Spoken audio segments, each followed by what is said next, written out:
Sun Risers Hyderabad మరో ఆసక్తికర పోరుకు సిద్ధమైంది. ముల్లన్పూర్ వేదికగా పంజాబ్ కింగ్స్తో రేపు తలపడనుంది.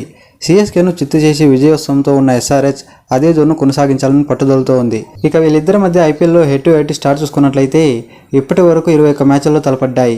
అందులో ఎస్ఆర్హెచ్ 14 సార్లు గెలిచింది అండ్ పంజాబ్ 7 సార్లు విజయం సాధించింది. కాగా రేపు జరగనున్న ముల్లన్పూర్ స్టేడియం బ్యాటింగ్కు అనుకూలంగా ఉంటుంది.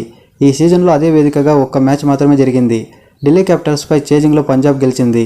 ఈ సీజన్లో ఇప్పటి వరకు 4 మ్యాచ్లు ఆడిన హైదరాబాద్ 2 విజయాలు సాధించింది. ఐపీఎల్ చరిత్రలోనే అత్యధిక స్కోర్ కూడా నమోదు చేసింది. అయితే ఎస్ఆర్హెచ్ గెలిచిన 2 మ్యాచ్లు సొంత మైదానంలో ఆడినవే. హోమ్ గ్రౌండ్ ఉప్పల్లో చెలరేగుతున్న సన్ రైజర్స్ హైదరాబాద్ ప్రత్యర్థి మైదానంలో విఫలమవుతుంది. ఈడెన్ గార్డెన్స్ వేదికగా కేకేఆర్, అహ్మదాబాద్ వేదికగా గుజరాత్ టైటన్స్తో జరిగిన మ్యాచ్లో ఓటమి పాలైంది. ఈ నేపథ్యంలో పంజాబ్ కింగ్స్తో జరిగే మ్యాచ్పై ఎస్ఆర్హెచ్ ప్రత్యేక దృష్టి పెట్టనుంది. హోమ్ గ్రౌండ్ కాక్పైన విక్టరీ సాధించాలని కసిగా ప్రణాళికలు రచిస్తుంది.